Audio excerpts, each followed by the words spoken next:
Os Estados Unidos resolveram apontar o dedo para o Brasil. Depois do tarifaço, a Casa Branca anunciou uma investigação sobre as nossas práticas comerciais. Para eles, o Brasil está prejudicando empresas e trabalhadores estadunidenses com uma série de práticas que eles chamam de desleais e injustas. Essa decisão foi tomada diretamente pelo presidente Donald Trump. Ele usa uma lei que permite ao país impor taxas mais altas e outras retaliações quando se sentem lesados no mercado internacional. A lista de acusações contra o Brasil é longa. Tarifas preferenciais, barreiras em serviços digitais, subsídios ao etanol, desmatamento ilegal e até falhas em combater a corrupção. Segundo Washington, tudo isso colocaria em desvantagem os produtores, os agricultores e os trabalhadores dos Estados Unidos. Por aqui, o governo Lula está avaliando como responder, mas não descartou levar o caso à Organização Mundial do Comércio. Se essa investigação do Trump avançar, o Brasil pode ver setores como o do agronegócio e do etanol serem atingidos em cheio por medidas de retaliação, além do tarifaço. No episódio de hoje, a gente discute o que está por trás dessa história toda. Sexta-feira, 18 de julho de 2025.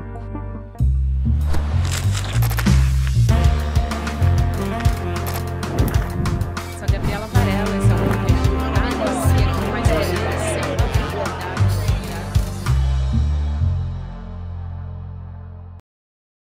Olá, seja muito bem-vindo, seja muito bem-vinda. Eu sou a Gabriela Varela, esse é o Videocast em Detalhes. Aqui sempre com um convidado, uma convidada, a gente analisa uma temática, uma notícia importante do momento.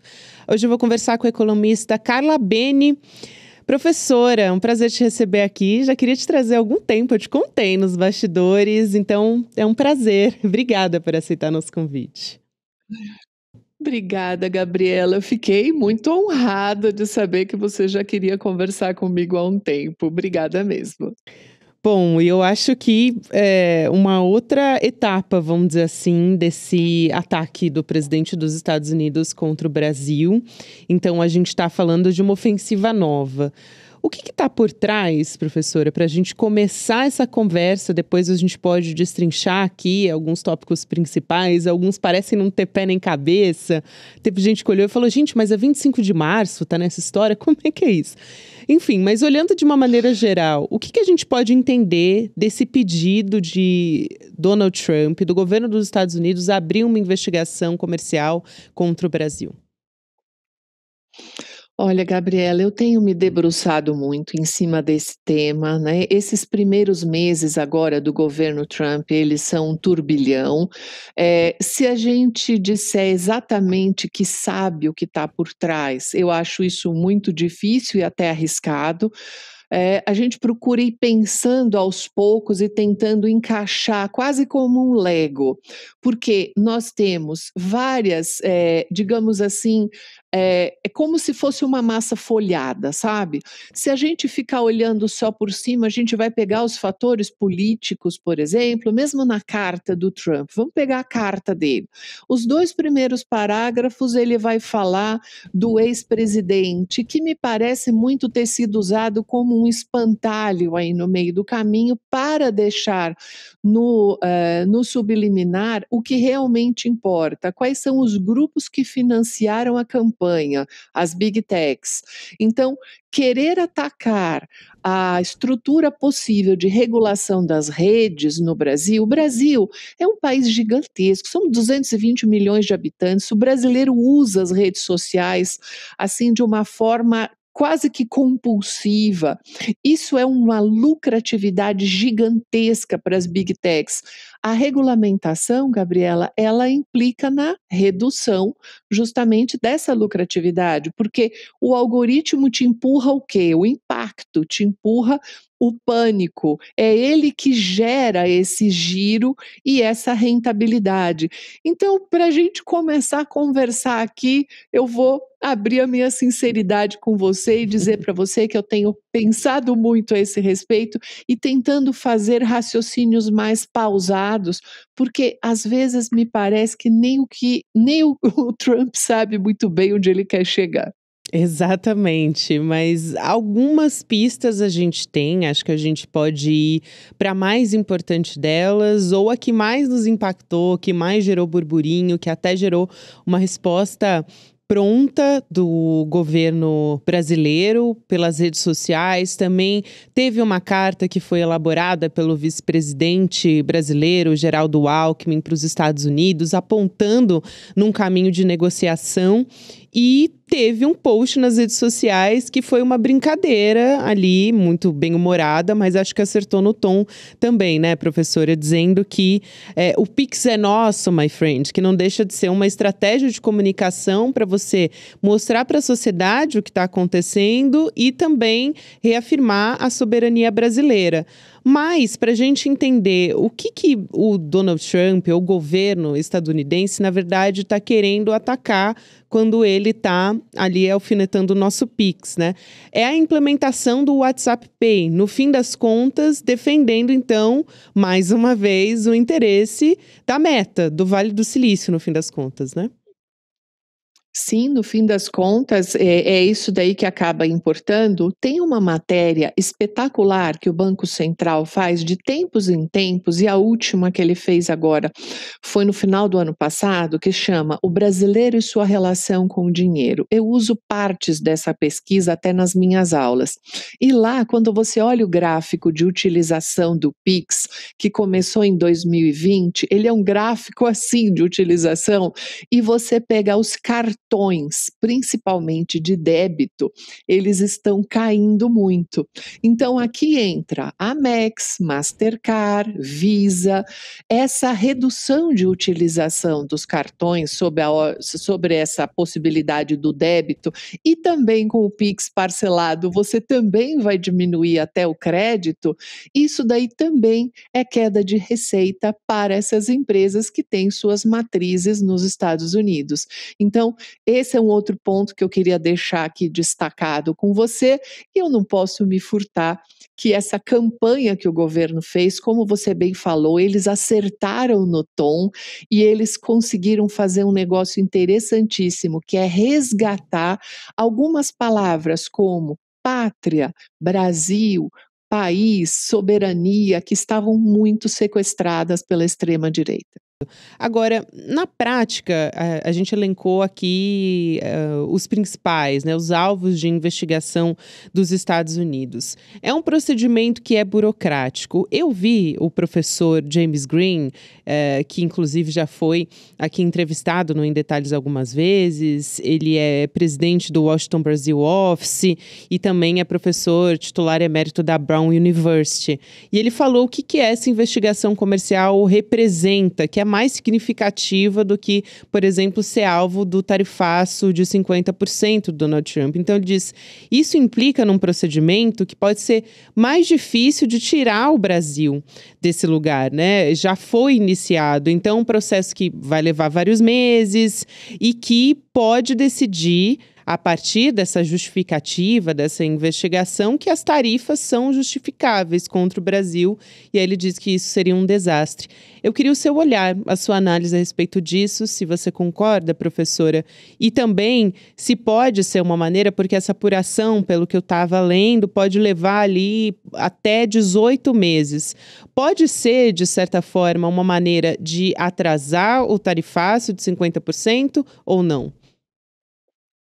Esse daí seria o meu ponto, eu faria esse complemento, né? Você atirou com 50% e disse que isso vai começar no dia 1º de agosto. E aí começa essa investigação. Nada mais interessante do que poder dizer o quê? Que a gente vai postergar isso até o final da investigação, que isso pode levar um ano. E nesse um ano, o próprio governo Trump pode voltar atrás, porque isso vai dar efeito colateral para a sociedade americana. Então, isso também pode ser uma dança cronológica, onde todo mundo entra em pânico, você causa prejuízo imediato, porque a gente está com pescado, com mel e com manga com problema hoje imediato, né? Já está vendido, já está embalado, já está congelado, e aquilo ali você não sabe se vai para o outro país imediatamente ou se vai ficar no meio do oceano, no meio do caminho, e vai atrasar e vai ter que cobrar a tarifa. Então, sim, você já tem problemas hoje reais existentes. Mas essa investigação, ela é tão lenta, e ela também tem um ponto muito importante, que é o seguinte: o que seria injusto? Repare como o que seria uma prática injusta, né? Você conseguir quantificar o subjetivo. É aí que mora o intervalo de tempo. Então, no meio desse caminho, tem uma questão de implodir essa multipolaridade, porque aí você enfraquece a outra parte, porque se o Brasil tiver que negociar só com os Estados Unidos, ele fica mais fraco. Se ele tiver que negociar em bloco, ele fica mais forte. Então, essa estratégia do Trump, que já foi desde o início, ele joga uma bomba no multilateralismo, inclusive a OMC, organismos internacionais e tudo. Quando você fragmenta, você vai negociar um por um, aí você é mais forte. No entanto que, eu não sei se você lembra, Gabriela, quando ele assumiu, ele falou: eu já vou negociar com 70 países. Esses 70 países, nós vamos fazer os melhores negócios para a América. Ele conseguiu fechar uns 4. Então, ele também está com a faca no pescoço para apresentar resultado. Então, eu acho que é tudo isso junto e misturado. Excelente, professora. E me lembrou, enquanto você falava, do método Steve Bannon, que é um estrategista da extrema-direita que foi alinhadíssimo com o Donald Trump, já brigaram, mas no fim das contas agora tá um pouquinho, vamos dizer, um marasmo, porque o Donald Trump tá brigando com o Elon Musk, né? Tem um outro personagem nessa história. Mas o Steve Bannon, ele defendia você jogar mais de uma informação que vai causar pânico, e aí eu até fui atrás aqui do que ele falou exatamente, foi uma entrevista em 2019, mas é uma estratégia que o Donald Trump continua utilizando no governo dele, que ele aprendeu bem com o Bannon. Então, o Bannon dizia o seguinte, ele disse isso numa entrevista nos Estados Unidos: o partido de oposição é a mídia, eles são burros e preguiçosos e só conseguem focar em uma coisa de cada vez. O que precisamos fazer é inundar o terreno. Todo dia nós jogamos 3 coisas diferentes neles. Eles vão morder uma e a gente vai fazer as nossas coisas. Esses caras nunca vão conseguir se recuperar, mas temos que começar com a mesma velocidade com que uma bala sai no cano de uma arma. Quer dizer, enquanto a gente está focado em outra coisa, eles estão ali inundando de informação, de fake news, de coisas que vão gerar pânico para conseguir desvirtuar do que realmente importa, né? Eles estão passando a boiada, Isso. Né? Cá entre nós que nós conhecemos essa expressão. No entanto que, Gabriela, agora você vai lembrar qual é o dia e o local que o Trump gosta de dar grandes anúncios. Domingo à noite, no avião do Air Force One. Ele tem 2 ou 3 jornalistas lá e ele faz um anúncio, assim, escabroso. Aí o que acontece? O mundo na segunda-feira só fala dele. É exatamente isso, é essa estratégia. E aí na segunda-feira a gente não respira mais, né? Porque tem que passar o dia avaliando o que ele disse, as vírgulas, e tentando entender para onde que isso daí vai. E dali um tempo, ele volta atrás. No entanto, que o apelido dele ficou taco, né? Que o Trump sempre volta, né? O Trump sempre recua, né? Tem outras expressões também que a gente pode usar. Mas essa daí é a ideia, ou seja, esse movimento também do Steve Bannon, ele também já é uma coisa que está sacada, né? Se eu aqui em São Paulo já estou sabendo, você imagina o mundo todo. E aí o que está acontecendo? Vindo aqui um pouco puxando aqui para a economia. O Trump, ele está provocando uma falta de credibilidade. A instabilidade que ele está provocando, você já imaginou 4 anos disso? Quando a gente pensa em investimento de empresa, ele quer que as empresas façam investimento lá. Como? Com esse nível de instabilidade? né? Então, repare que ele está conseguindo o oposto. Ele está conseguindo um dólar que está se enfraquecendo no mundo, ele está acelerando o processo dos BRICS, ele está acelerando os acordos dentro do Mercosul, então ele está unindo o Canadá. Então, assim, o Brasil, que ele está conseguindo, o grau de popularidade do presidente melhorou. Então, assim, ele consegue feitos inacreditáveis, Gabriela. Exatamente, isso é muito importante. Não é a primeira vez que o Donald Trump, ao atacar o que ele chama de opositor de um país que é opositor ao governo dos Estados Unidos, ele acaba por impulsionar políticos com os quais ele não concorda. E nesse caso seria o governo do presidente Lula, já que ele diz que é um apoiador do Bolsonaro, mas também nem tanto, né? Não chega a ser amigo do Bolsonaro. Ele deu uma declaração também que colocou o Bolsonaro um pouco na sombra. É interessante para ele ter um aliado do ponto de vista da extrema-direita na América Latina, mas também não é para tanto. Dizer que são amigos, que são como irmãos, como diz o Bolsonaro, também aí já seria demais. Mas aí, quando a gente olha para esse cenário, até a imprensa rapidamente foi resgatar a informação de que o governo brasileiro já tinha anteriormente mandado uma carta para a Casa Branca lá em maio para tentar negociar. Então, no dia 16 de maio, essa carta foi totalmente ignorada pelo Donald Trump.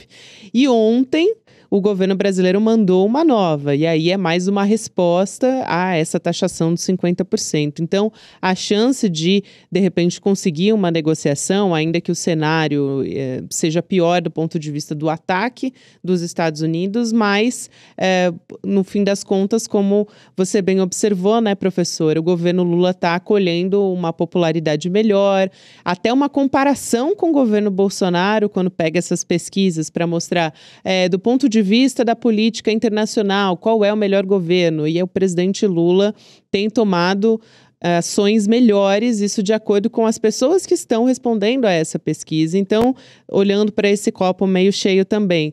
Mas essa resposta agora do governo brasileiro, que teve a sua primeira investida ignorada, agora talvez tenha, até pelos holofotes que estão sendo colocados sobre essa história, tenha algum, não sei se talvez uma resposta, pelo menos. Sim, o Brasil, ele é muito conhecido, né, internacionalmente pela nossa diplomacia e tudo. As cartas que foram enviadas, a carta do ministro Barroso foi uma carta profundamente elegante, né, com uma explicação toda. Verdade. Então, não é? A carta dele foi assim um negócio muito interessante, né, extremamente sofisticada, inclusive. E o que acontece, que a gente observa, é que o Brasil sempre vai caminhar para esse ponto, até a própria lei da reciprocidade. São 3 patamares. O primeiro é a negociação, o segundo é acionar os organismos multilaterais, então ir para a OMC, por exemplo, e no terceiro só definir o que a comissão específica do comércio exterior vai fazer, se vai mexer com outras tarifas, ou se vai colocar cotas, por exemplo. Então, repare que a tal da reciprocidade é o último patamar. A gente sempre precisa negociar antes, né? Até porque nós somos deficitários na balança comercial com os Estados Unidos, né? O Trump diz que tem prejuízo com o Brasil, isso não é verdade. Então, assim, a gente tem digamos, essas confusões todas, e tentar separar isso e ir para o caminho diplomático, sem dúvida, é a melhor negociação possível. E o presidente Lula, desde que assumiu, ele tem feito muitas viagens internacionais, não só para resgatar a imagem do Brasil, mas também para fazer acordos, né? Agora, recentemente, foi feito um acordo com o Vietnã, com relação à carne brasileira, para fazer exportação para o Vietnã. Então, são várias opções aí que a gente tem, e aí eu vou só fechar naquele último ponto.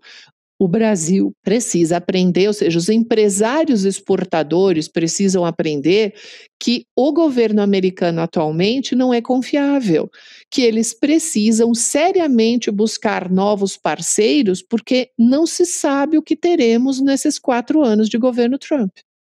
Exatamente. E aí, pegando outro ponto aqui é como os Estados Unidos pegaram a queixa, na verdade, que é da União Europeia de desmatamento para reforçar esse ataque contra o Brasil. Eu queria a sua avaliação a respeito desse ponto em específico e outro que me chamou a atenção também, que é a questão da 25 de março, né? Muita gente achou estranho. Por que atacar essa região comercial de São Paulo? Enfim, gerou até uma comoção dos próprios lojistas da 25 de março, que não entenderam, né, o que estava acontecendo, por que os Estados Unidos estão olhando para 25, até houve protesto depois do que aconteceu contra o Donald Trump. Mas por que o Donald Trump está interessado, né, vamos dizer assim, como diz a internet, nas brusinhas da 25 de março, né? Por que é um alvo, professora? Bom, a primeira questão que você tinha me perguntado, que é com relação à própria agropecuária, ou mais a questão de carnes, por exemplo, o mercado de carnes nos Estados Unidos, que tem a ver com a questão do desmatamento. Aqui é o seguinte, você já tinha mencionado antes, eu só vou pegar esse ponto. O governo Trump, ele tem zero de preocupação ambiental. Ele deixa isso claro, revogou todos os acordos possíveis, então ele não está o mínimo preocupado se a carne que você vai consumir nos Estados Unidos, que veio do Brasil, veio de uma região desmatada. Isso daí não existe, é de novo um outro espantalho. Onde é que está a problemática? O mercado de carnes nos Estados Unidos está concentrado pela JBS. Então, hoje, o produtor de gado dos Estados Unidos, o produtor americano, ele está numa sinuca de bico porque ele só tem a JBS para vender e são eles que definem os preços do mercado. Então, isso está sendo um problema interno para os Estados Unidos porque os próprios produtores de carne estão com essa problemática.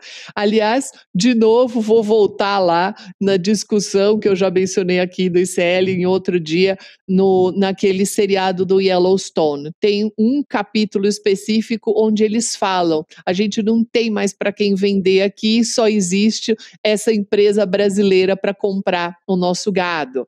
Então, há uma problemática interna lá nos Estados Unidos com relação a isso. Então, acho que você fica falando, querendo dizer que então você vai produzir, ou na verdade eles iriam importar menos se a gente tivesse na questão do desmatamento. Então, é uma coisa meio confusa aí a esse respeito, mas em alguma medida isso pode estar querendo atender o público interno americano local que deve estar fazendo algum tipo de pressão com relação a essa questão da pecuária específica.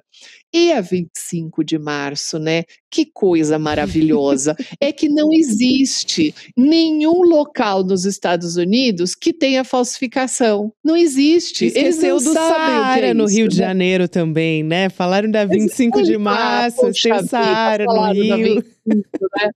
Eles esqueceram lá da Canal Street em Nova York, eles esqueceram lá da Flórida, da quantidade de produtos falsificados que existe. Isso é um mercado internacional que tem a esse respeito, então isso daí é uma coisa muito interessante de por que você está colocando isso?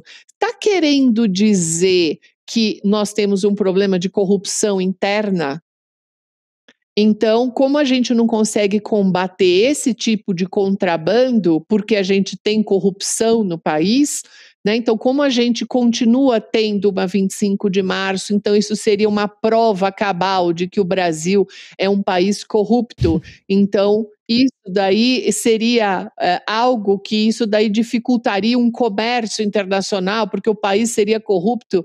Quer dizer, olha o exercício que a gente tem que fazer para chegar nesse ponto, né? Daqui a pouco ele vai arrumar problema com a nossa caipirinha. Ai, meu Deus, aí vai ser difícil. Ou então se você olhar, né, as brusinhas da 25 de março, vai ver ali a etiqueta Made in China, que também vai deixar os Estados Unidos bem chateado, né, nessa história. Bem chateado. E o bonezinho MAGA é feito na China também. Também. Exatamente, também. A gente sabe que no fim das contas, o que motivou, um dos motivos aqui que levou o Donald Trump implementar, ou vir com essa notícia do tarifaço de 50%, porque ainda vai ser implementado, foi, no fim das contas, o objetivo final também atacar a China, que faz parte ali dos BRICS, que se movimentaram, né, e tiveram um posicionamento a respeito da hegemonia do dólar. Então, tudo isso incomodou bastante o Donald Trump, que já se pronunciou desde o primeiro dia do BRICS, e assim que acabou, veio com essa ofensiva, com a justificativa que era contra a falta de democracia no Brasil ou em defesa do Jair Bolsonaro. Mas, no fim das contas, a gente sabe muito bem de onde vem essa questão e essa preocupação comercial dos Estados Unidos. Até, professora, para não deixar de dizer aqui, porque a gente falou das carnes, a Confederação da Agricultura e Pecuária do Brasil também soltou uma nota, divulgou uma nota que deixa muito claro ali os recados também aqui para o Brasil. Então, dá recado para o governo federal, cobrando o governo uma atitude nesse sentido.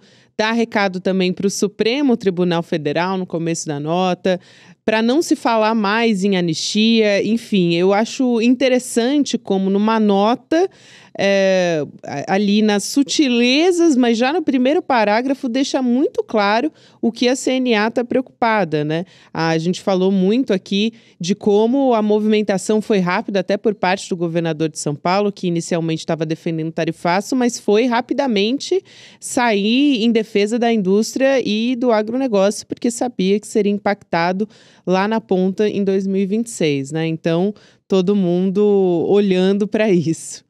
A Universidade Federal de Minas Gerais fez um cálculo do que seria a perda em valor absoluto só para o Sudeste inteiro. Isso daí seria uma perda em torno de 6 bilhões de reais, se realmente o tarifaço entrasse em vigor, mas só para o estado de São Paulo, 4 bilhões e meio de reais de prejuízo. Então, esse daí é que é o ponto. Então, repare, você tem o apoio todo, né, do agro, que financiou, inclusive, o governo Bolsonaro e tudo, mas agora você começa a ter uma outra vertente, que é aquele equilíbrio que a gente estava falando um pouquinho antes nos bastidores. Eu falei, o teu apoio vai até quando? Quanto que você suporta de prejuízo com o teu apoio ideológico? Esse jogo aqui de raciocínio é o que está sendo discutido agora. Então, eu vou apoiar, eu tenho o agro que apoia o governo Bolsonaro, independente de plano safra ser melhor no governo Lula do que no governo Bolsonaro, volume maior, abrangência maior, mas repare que agora você fala, bom, eu vou deixar de exportar, esse eu vou deixar de exportar para os Estados Unidos, eu até posso pegar volumes macroeconômicos, o Brasil não vai entrar em recessão por causa disso, a gente pode ter uma queda percentual pequena no PIB com relação a isso, mas a gente está fazendo aqui uma análise macro. Pega uma lupa e vai para o micro, pega exatamente aquele produtor que já estava com a exportação dele pronta, o prejuízo para ele é real. Ele é concreto. Então, quando a gente sai do macro para o micro, você tem uma chiadeira gigantesca e ela procede. Não há nenhum cabimento de comércio internacional que você tire da cartola os 50% e bloqueie, porque você inviabiliza o comércio internacional. Então, essa carta, essa nota, digamos assim, ela é uma nota onde ela também está dizendo, olha, parou, vamos puxar o freio aí, e até a ideia de continuar discutindo anistia, ela me parece meio morta e enterrada. Pelo contrário, até porque para o governador Tarcísio, em alguma medida, era até melhor jogar o Bolsonaro na fogueira, porque aí ele se livraria desse problema, em grande medida. Professora, para a gente fechar, eu não quero deixar de trazer, achei muito providencial que saiu um relatório do Fundo Monetário Internacional, mostrando uma melhora de projeção de crescimento do Brasil para 2,3% nesse ano. Então foi um relatório que foi divulgado hoje, até reconhecendo um avanço mais forte do que o esperado do PIB nos últimos 3 anos. Então, a gente, no ICL Notícias Primeira Edição, conversou com o André Roncalha, que é diretor do Brasil no FMI, e ele falou também sobre o efeito do tarifaço no Brasil, pelo menos por enquanto. Primeira coisa que ele diz é que se realmente entrar em vigor essa decisão do Donald Trump sobre as tarifas de 50%, isso ainda não deve ter um efeito relevante nesse ano, porque já vai ser mais para a segunda metade do segundo semestre, então o efeito não vai ser muito grande nesse ano. E aí, a outra coisa que ele diz é que as nossas relações comerciais com os outros países, né, tem uma grande diversidade de parceiros comerciais. Então, os Estados Unidos representam uma porcentagem pequena. Claro, quando a gente olha para São Paulo, gerou essa preocupação toda porque é o estado justamente que tem uma relação comercial maior. Mas sendo a China o nosso maior parceiro, né, enfim, não existe uma sinalização de que a gente pode ter uma diminuição na compra dos nossos produtos. Qual que é a sua leitura? E também quero saber a sua avaliação a respeito desse relatório do Fundo Monetário Internacional que saiu agora. A economia brasileira, ela vem crescendo, digamos, a 3% há 2 anos. Então, ela tem uma resiliência muito mais robusta do que se pode imaginar, ou pelo mercado financeiro em grande parte, né? A gente tem uma mecânica de política monetária que ela é muito, eu vou subir a Selic para contrair a inflação e eu vou diminuir a liquidez e tudo tá muito, aqui atrás está aqui, tem vários livros a esse respeito. Só que o tempo cronológico entre a hora que você aplica a elevação da taxa Selic e diminui a atividade econômica, varia de cada ciclo econômico de cada país. Então, no entanto que a elevação da taxa Selic ela é menos eficiente do que se imagina. Então, a prova disso é justamente isso. As avaliações econômicas, elas estão errando de uma forma sucessiva. E é quase mais ou menos assim, Gabriela. Ué, não caiu o PIB ainda? Por que será, mas né? O desemprego, por que será? O desemprego não aumentou, o desemprego continua baixo, mas o que está acontecendo? A gente precisa de mais desemprego, menos liquidez, precisamos contrair a economia porque a inflação cai na dor. A gente não está preocupado em fazer investimento e aumentar a oferta. A gente quer mais gente desempregado, porque aí cai a renda e eu compro menos, então os preços caíram. Essa métrica que a gente usa, que é muito Consenso de Washington, recomendação do próprio FMI até hoje, tudo, ela tem efeitos deletérios na economia, tragediosos, mas o que a gente está vendo agora é a maior taxa real de juros do mundo. A gente está com mais de 8% de taxa real. Quer pegar a Selic e descontar o IPCA. O que a gente tem aqui? Uma economia que continua com o motor e tem financiamento mesmo com essa taxa, porque a nossa sociologia é outra. A nossa sociologia do parcelamento, é uma outra forma de entender a economia. Então, sim, a economia é mais resiliente que isso, ainda bem, por um lado, só que o grande problema é que o Banco Central vai levar mais tempo para reduzir a taxa de juros. Então, essa daí é a minha consideração com relação ao relatório do FMI. Eles não cansam também de errar as projeções nesse sentido. Nossa, realmente, era para estar pior, mas não está. E a gente aqui no Brasil, grande parte da mídia fica assim, mas o desemprego caiu. Que perda, né? Então, assim, ficou uma coisa meio contraditória, né? Exatamente, professora. Que importante uma análise muito sóbria do que está acontecendo e quais preocupações a gente ainda tem também, o que pode para 2026 ser importante, claro, porque é um ano de eleição também. Quero muito agradecer a sua presença aqui, eu queria passar até mais tempo conversando, eu me alonguei um pouquinho, porque eu queria muito conversar com você, professora, mas foi excelente, um prazer te receber e eu espero que você volte numa próxima também.